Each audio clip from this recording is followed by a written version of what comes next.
తండ్రి చిత్తమును నెరవేర్చుట కొరకై శరీరధారి సజీవ యాగమాయెను.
పగలంతయు నేను ఎక్కడ కాపాడి అయ్యా ఈ రాత్రికాల సమయంలో మళ్ళీ ఆయన అల్పురాలు నా తండ్రి అయోగ్యురాలు ఎందుకు పనికిరాని నాయన నేను నా తండ్రి మా సంఘాన్ని బట్టి నా తండ్రి ఈ 20వ రోజున నా తండ్రి ఈ సన్నిధానంలో చేర్చుకుని నాయన అల్పులైన వారు బదులైన వారు నా తండ్రి లేకపోయినా నా తండ్రి మాకు నా తండ్రి సమయాన్ని ఇచ్చినందుకు నీకు వందనాలు చెల్లించుకుంటున్నాను ప్రభు. ఇవ్వ నా తండ్రి నేను నీ వాక్యము నా తండ్రి చెప్పుటకు నేను యోగ్యురాలు కాదు ప్రభు.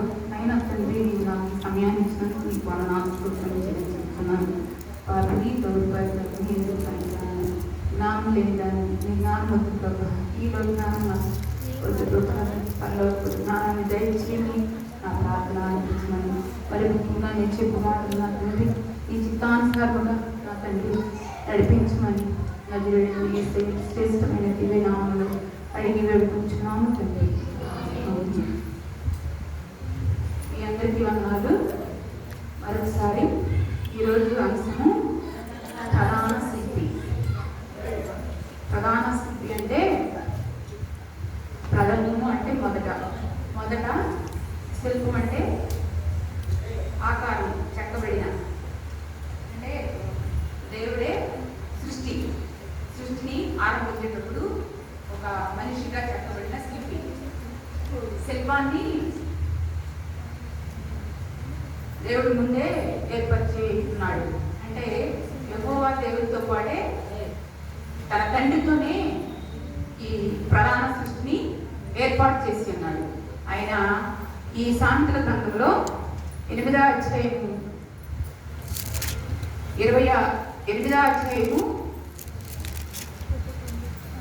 26వ వచనంలో భూమిని దాని మైదానములను ఆయన చేయకమునకు నేల మట్టిని రవ్వంతయు సృష్టింపక పనులకు నేను పుట్టించాను. రవ్వంతయు అంటే ఏమి లేనప్పుడు అన్నమాట, శూన్యముగానే ఉన్నప్పుడు దేవుడు అప్పుడే ఈ సృష్టి శిల్పిని ప్రధాన శిల్పి ఆయనతో పాటే ఉన్నాడు. ఈయన ఈ ప్రధాన శిల్పి ఉన్నప్పుడు భూమి ఎట్లా ఉందంటే నిరాకారముగా శూన్యంగా, అంటే ఏమీ లేదంట. ఆయనతోనే సృష్టి అనేది ప్రారంభమైంది. అయితే ఆదికాండము 1వ అధ్యాయంలో 1వ అధ్యాయంలో ఉంది, ఆది యందు దేవుడు భూమి ఆకాశములను సృజించెను, భూమి నిరాకారముగాను శూన్యముగాను చీకటి అగాధ జలము పైన కమ్మిండెను, దేవుని ఆత్మ జలములపై అల్లాడుచున్నప్పుడు దేవుడు వెలుగు కమ్మని పలుకుగా వెలుగు కలిగాను. అంటే దేవుడు ఈ ప్రధాన శిల్పి ఆయన యేసుక్రీస్తు. ఆయన మొట్టమొదటిగానే దేవునితో పాటే, యెహోవా దేవుడితో పాటే ఆయన ఏర్పాటు చేసుకున్నాడు. ఆయనే ఈ ప్రధాన శిల్పి. ప్రధానం అనేది మొట్టమొదటిగా ప్రదానం చేసినప్పుడు ఇక వాళ్ళతో పాటు ఉండాలని, ఈయనే అబ్రహాం దేవుడు, ఇస్సాకు దేవుడు, యాకోబు దేవుడు అని కూడా అనొచ్చు అన్నమాట. అయితే ఈయన ఈ ప్రధాన శిల్పి చివరి వరకు ప్రకటన గ్రంథము, యోహోను సువార్త, ఈ పద్మాసులో ఉన్న యోహోను రాసిన ప్రకటన గ్రంథం వరకు ఈ ప్రధాన శిల్పి ఆయనతోనే ఉన్నాడు. ఆయనే మన కొరకు యేసుక్రీస్తు చనిపోయి రక్తం చిందించి మన కొరకు ఆయనే సమాధి చేయబడ్డాడు.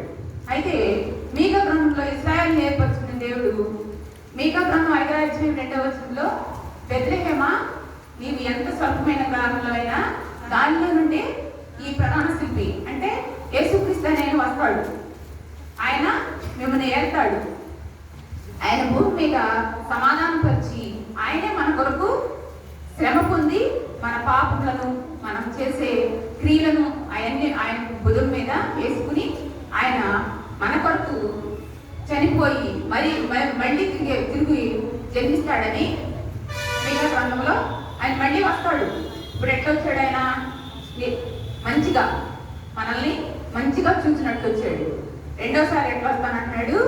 ఆయన ఆ ప్రధాన శిల్పే కడపూర ధ్వని మోగుగానే మనమందరము నిలబడేలాగా, ఆయన ఎదుట ఆయన మనం ఉండేలాగా ఆయన వస్తాడనమాట. అంటే ఈ ప్రధాన శిల్పితోనే మనము కట్టుబడి ఉన్నాము. ఆయనే యేసుక్రీస్తు. ఆయన లేకుండా ఈ భూమిలో సృష్టి ఏమీ లేదు. ఆయన చూస్తుండగానే ఆయన సంతోషించాడట. భూమిని చేసి నిరాకంగా ఉన్నప్పుడు, ఆయన ఎన్ని ఏర్పాటు చేసేటప్పుడు ఆయన చాలా సంతోషపడ్డాడంట. అయితే ఎబ్రీయులకు రాసిన పత్రికలో 11వ అధ్యాయం 10వ వచనంలో మాట ఉంది, చూడండి.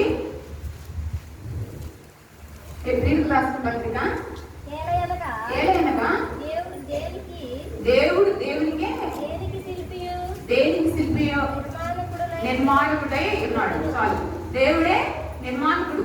ఆయన సృష్టించిన దేవుడు, ఆయన్ని సృష్టి యావత్తును కలుగు చేసిన దేవుడు. ఆయన లేకుండా ఏది జరగలేదని ఆయన ఈ ఆదికాండం నుండి ప్రకటన గ్రంథం వరకు ఆయన వస్తూనే ఉంటాడు. ఆయనే మనకు ప్రధాన శిల్పి.